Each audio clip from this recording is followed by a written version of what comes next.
You need to avoid these tight ends in fantasy football this upcoming season. We have given you guys a video every single day in the month of August. Welcome back to Ball Game Fantasy. Every single day, every single weekday during the month of August. Let me rephrase. You have had a video from Ball Game encompassing all of the players that we believe you should and shouldn't draft at every single position, on top of a mock draft, a perfect mock draft from every single position, 1 through 12, in your fantasy football drafts.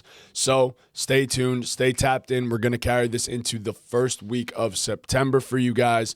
Whole lot of great content. Leave a like, subscribe, hit that bell even before we get started. And now I will jump into our first tight end that you should avoid in your fantasy football drafts, that being Sam LaPorta. This hurts my heart because Sam LaPorta is a damn good football player and was one of the greatest tight end rookies of all time. But where he's being drafted as the tight end 5 at the turn of the 5-6 is just far too rich for me, for a guy that has fell off every single year in terms of his production overall. Last season, obviously, he had the injury, but he was on pace to basically match the season prior, which essentially, if you didn't know, the season prior, his production fell off from his rookie season. So it's tough in an offense when you have an Amon-Ra, a Jameson Williams, a Jahmyr Gibbs. There's just so many mouths to feed, and Sam LaPorta kind of gets pushed to the back just a bit. So on top of that, he also had a career-threatening injury last year, a back surgery this offseason that at points a lot of people thought he was going to call it quits, and I think even Sam LaPorta. I'm pretty sure he just re-aggravated. Sorry, he to had cut a hip you injury, off. yes. So that was going to be the next point that I made. He didn't re-aggravate the back injury, but he had a hip injury this offseason that actually might hold him out from week 1. Yeah. And if I'm going to be honest, I don't feel good about his ADP might fall because of that in and of itself, but I don't feel good about drafting a guy that, number 1, considered retirement this offseason, and number 2, is already hurt going into this season. So I wasn't on the Sam LaPorta hype train in the first place, and now everything's just kind of coming together for me to say, absolutely not. Keep it far away from me, especially in the range that he is being drafted at the current moment. Again, this is not... I try to make things very clear. This is not a slight at the player. Yep. The player, Sam LaPorta, is awesome, and I wish he was fully healthy, and I wish I got to see the best version of Sam LaPorta every season, but unfortunately, those are not the circumstances. I'm avoiding him in fantasy football. Yeah, this one, I agree with you, and it sucks because, going into the summer before ADPs were set and, when we did breakout tight ends just based off who we think is going to have a good season, he was a name I considered. And I still stand by that. I think Sam LaPorta, if he's healthy, is going to have an awesome season. I know it's funny to joke about, but I think Drew Petzing being there and being the guy who had Trey McBride breakout actually matters. Yeah. He's a guy who knows how to get the tight end involved. We've seen Sam LaPorta be great. Let's be real. What Sam LaPorta did in his rookie year, it's the outlier of all outliers. He had a ton of touchdowns. He's never going to reach that height again. He's never going to be the tight end 1 overall again. I do think he was due for a bounce-back season. Detroit also has the easiest schedule in all football this year. The stars aligned for him to have a really good year. It's fully baked into his price at the tight end 5. There's no discount on a guy who, like you mentioned, had basically a career-threatening injury last year. There's no discount on him at all. I can't get behind drafting him at this spot. I can't. And again, going into fantasy football season, going into the summer, I was I'm definitely going to be targeting Sam LaPorta, and I do think he had to have rose a little bit over the past few months. He was being drafted for us at first, I felt in the 7th or the 8th round. Yeah. Now it's at that 5-6 turn. Right. I just can't do that. When there's guys like Tucker Kraft and Harold Fanning going after you, there's just no reason for it. Again, it's really not a knock on the player, and I do think he has an awesome year for them if he's healthy, but tight end 5 just isn't it for me. Another guy who I feel is being drafted at his ceiling, and I know you're going to disagree with me here, it's Colston Loveland at the tight end 3. I think the top 2 tight ends in the league are locked, right? Trey McBride just had one of the greatest tight end seasons of all time. Brock Bowers 2 years ago had the greatest rookie tight end season ever. Yeah. Was great last year in a limited sample size due to injury. Gets upgrades on the offensive line, play caller, quarterback, all that stuff. I think those 2 guys are as locked and loaded as the top 2 tight ends as they could be. Colston Loveland at the tight end 3, he could finish at the tight end 3. He could also finish at the tight end 6, and you wasted a 4th-round pick. He could finish at the tight end 5, and you wasted a 4th-round pick. Like, there's no margin for error on where Colston Loveland is being drafted. I don't have him far off from the tight end 3. Like, I do have Tucker Kraft above him personally, but I have him as my tight end 4. I think he has a great year. I have him going for 800 yards, 6 touchdowns, catching 80 balls. Like, have him having an awesome year. He's just being drafted at his absolute ceiling, and going in the 4th round where you could draft a premium position like a receiver or a running back, and there's so much talent at the tight end position a few rounds later. I'm never going to draft Colston Loveland. And again, it's not a knock on the player. Like, he was awesome last year down the stretch. That also, goes into this a little bit too. I think down the stretch was, like, I don't want to say his ceiling, but it's going to be hard to replicate what he did down the stretch of last year for an entire season. But I'm not going to be too extreme and say when they weren't using him the first 9 weeks of the season, that's going to be who Colston Loveland is. Like, obviously, the guy's going to be more involved. They used the top 10 draft pick on him. He's going to be one of the focal points of the offense. But tight end 3 just isn't it for me. Yeah, I mean, look, I totally understand where you're coming from with your sentiment, because you are drafting the guy essentially for what he could be. And that's never a great thing to do in fantasy football. Yes, there's always projection and stuff, but yes, Loveland was amazing down the stretch of the season last year. Also, Rome Odunze was hurt for a good stretch of that as well. Luther Burden started to emerge on top of that. I do think he is the guy in that offense. Obviously, you know how I feel about Colston Loveland. Loved him as a prospect as well.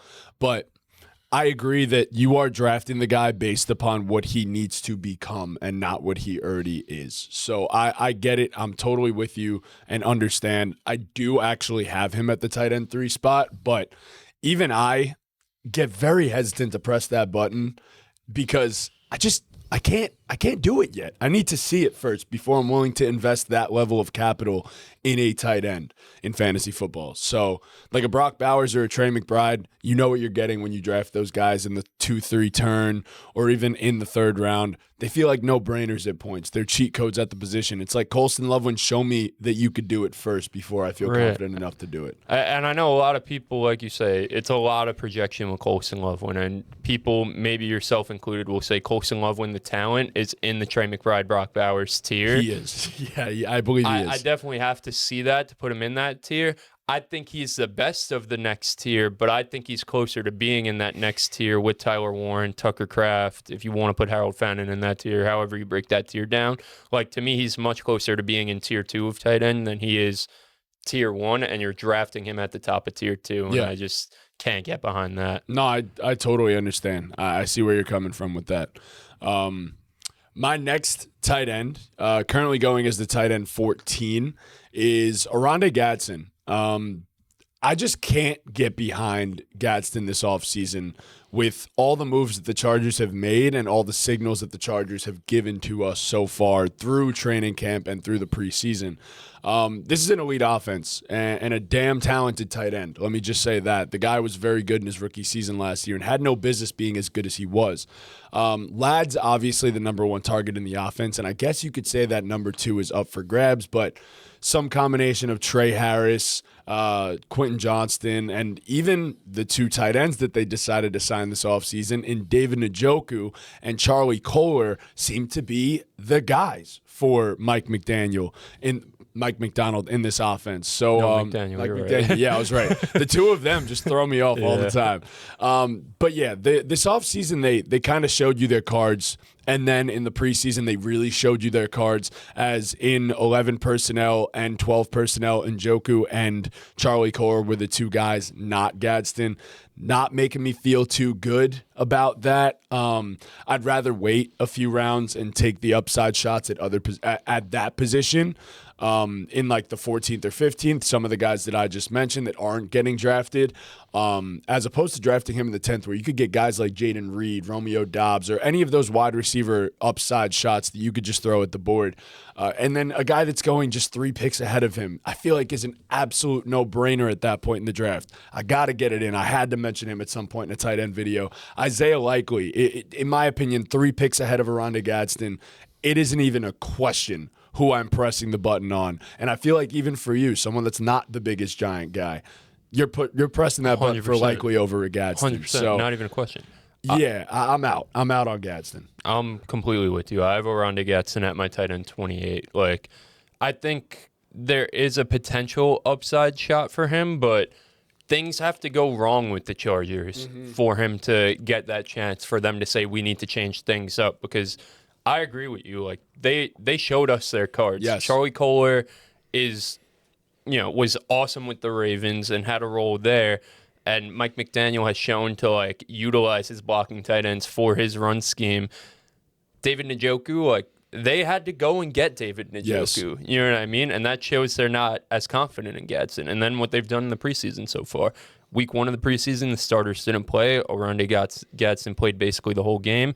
And then last night in the preseason game against the 49ers, Charlie Kolar was out there in 11 personnel. David Njoku came out there in 12 personnel. And Oronde Gadsden played with the backups and played, I think, through like the third quarter. So he's clearly the third tight end in the pecking order here. Like, this isn't, go check out our tight ends that we think are sleepers and that we think you should draft video. This isn't a Terrence Ferguson situation where, like, technically he's the tight end 3 on the depth chart, but we don't really know how it's going to shake out. Like, running with the ones. I firmly believe here, like, the Chargers have showed us how this is going to shake out. And it sucks because, like, I have Oronde Gadsden on a dynasty team. I'm fucking pissed. Yep. I'm fuming about it, like, because he was awesome. Yep.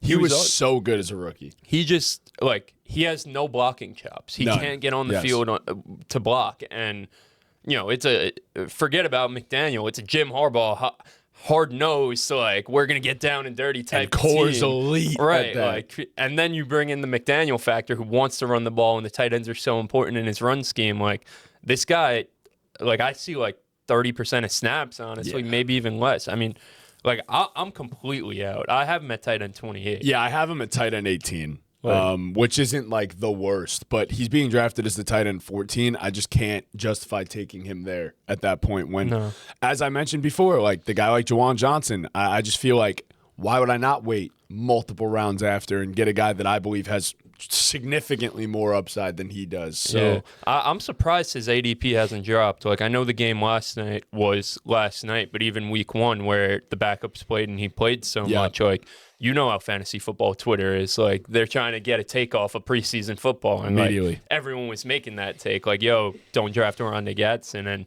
his ADP, honestly, it feels like he might have moved up a little bit. Like, that, I don't understand. Like, unless they're keeping their cards super close to the chest, which I don't know. I don't know, bro. Like, even a guy like Mark Andrews, like, I want to highlight that because Mark Andrews sucks. He's old. He shouldn't be a 90 overall in Madden. How? I would much rather draft Mark Andrews than Oronde Gadsden.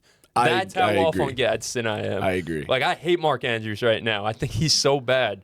Much rather have Mark Andrews. I agree. I'll throw a couple. I could throw a couple other guys out there at you just to see where you kind of stand. All of them. All of them. Yeah. Okay. Like I said, he's my tight end 28. Tight end 28. Wow. Literally all of them. Yeah. The answer is the other guy. Yeah. I understand. I get it. I see where you're coming from. So, like, a David Njoku, you would. Yeah. Wow. Yeah. Yeah. I mean, I don't think either of them are going to really be fantasy relevant. Agree. But, like, if I had to make it, if I was drafting a best ball team for my tight end 3, I'd much rather take Njoku than Gadsden. I'm in agreement with you. Yeah. Yes, I'm with you. Yeah. Literally every Theo Johnson, bro. Fucking Kate Otten, like, everyone. Greg Dulcich. 100%. 100%. Go get Greg Dulcich. Yeah. And then my final tight end that I'm avoiding, I'll be quick with this one because there's nothing stat-based to say to avoid this guy. It's George Kittle. He's coming off a torn Achilles, being drafted at the tight end 10. Yes. Like, in terms of talent, there is an injury discount baked in here. Like, this is a guy who, at full health, should be probably the third tight end taken off the board.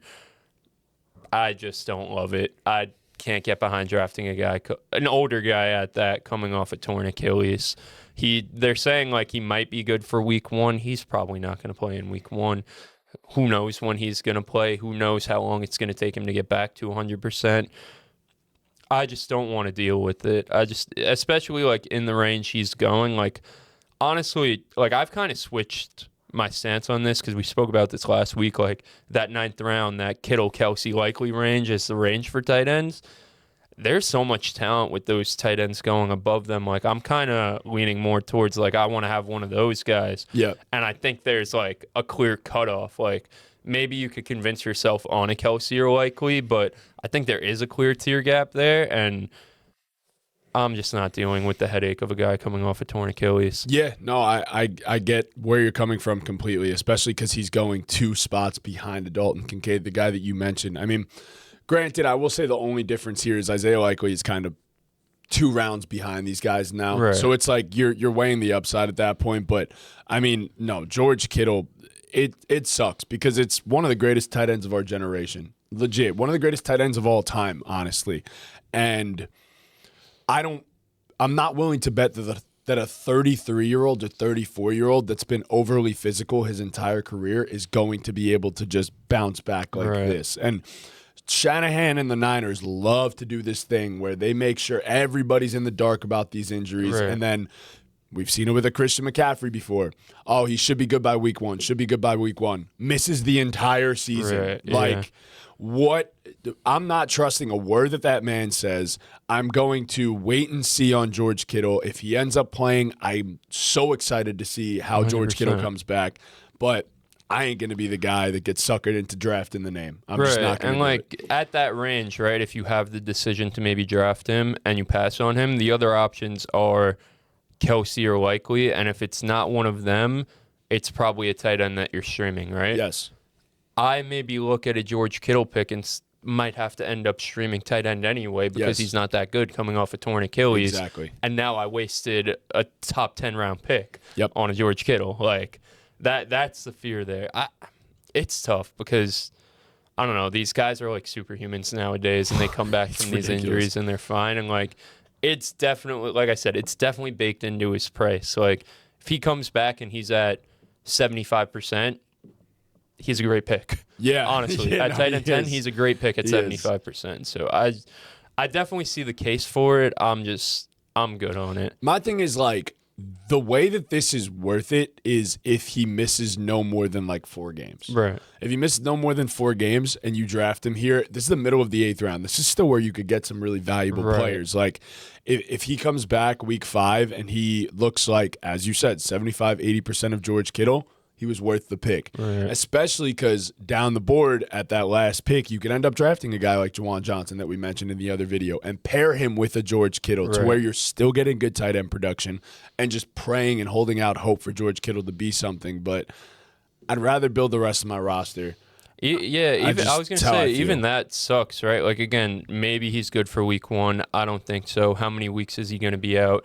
Do I really want to spend a top 8 round pick on a guy who's going to spend the first few weeks of my IR? Like, I'm trying to win games. I'm trying to make the playoffs. You know what I'm saying? Like, sure, maybe George Kittle could be the piece that wins you in the fantasy playoffs and wins you the championship, but you got to get there first. Yes, you know? Agreed. And also, like, Kelsey's going 2 spots behind him. And, like, Kelsey had a really good season last year, even though, like, obviously people are saying he's washed and stuff. I'm sure Kelsey will go for 70 for 700 and like 5 or 6 touchdowns. 100%. Like, it's just what the guy does. He's automatic. So I'd rather have that and know what I'm getting out of that draft pick than it be an unknown for an extended period of time and just keep pushing it off. So, yeah, I'm out on the George Kittle situation this year as well, unless that ADP drastically drops. Like, once we get to that 12th round or like 11th round, I'm pressing that button. I don't care. Honestly, I haven't really been paying attention to him in our mock drafts, but like now, you guys are seeing this on Thursday, so the 110 and 111 will be out. When we record those, I'm going to kind of, especially the ones we do with the Discord people, I want to see if he falls a mental note if he falls or not. Yeah, for sure. But yeah, thank you guys so much for watching. Leave a like, subscribe, hit that notification bell, and follow us on every single one of our socials. We have posted a video on this channel every single weekday in the month of August, and we'll continue to do so through the first week of September. Stay tuned for all of that content. We've given you a ton. If you haven't watched it, go check it out. If that's not enough ballgame content for you, follow Ballgame Trivia, follow Ballgame Podcast, and Ballgame Unlimited, all of those. We are giving you all the content in the world. We're trying to, and we love you guys, and we appreciate you guys for showing support. And with that, ball game.